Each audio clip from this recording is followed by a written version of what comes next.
নমস্কার বন্ধুরা, এখন যাব আমি আমাদের জমিতে ধান বুনানোর জন্য।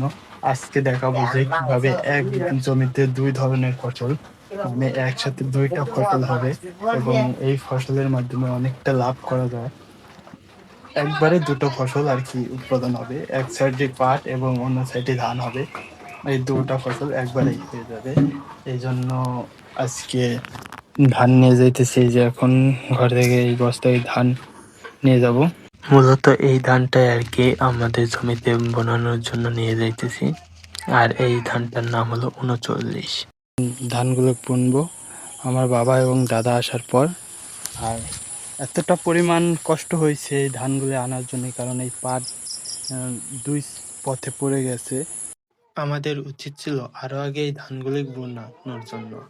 আমাদের সময় সাপেক্ষে পেরে ওঠার পারিনি দেখা এই ধানগুলো বোনানো দেরি হয়ে গেছে।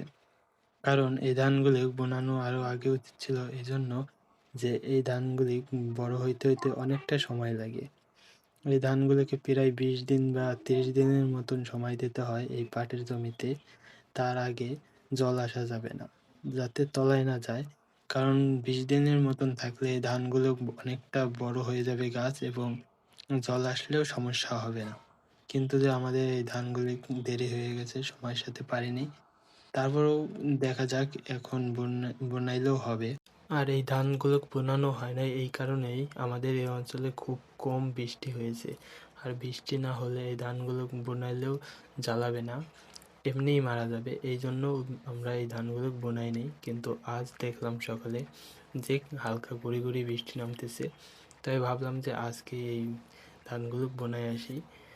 যে কথা সেই কাজ, তাই আজকে বোনাবার আসলাম। কিন্তু যে এই ধানগুলো বোনানো এতটা পরিমাণ কষ্ট, অনেকটাই পরিশ্রম। কারণ ফাঁকা স্থানে কোনো কিছু বোনানো বা ছিটানো এরকম কষ্ট বা লাগে না, অনেকটাই সহজ।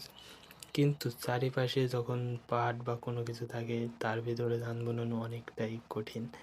তাই অনেকটাই কষ্ট হয় এই ধানগুলো বোনানো, এবং অনেকটা সময় লেগে যায়। কিন্তু দেখি কী করার আছে, এইভাবে করলে অনেকটাই ভালো হয়। একসাথে দুইটা ফসল পাওয়া যায়, ধান এবং পাট। আর এই কষ্টের মাধ্যমেই তো কৃষিকাজ করা লাগে। আর অবশেষে ধান বোনানো শেষ, এখন বাড়ির দিকে রওনা দিলাম। তাই কীরকম হইলো বা কী শিখতে পারলেন কমেন্টে বলবেন।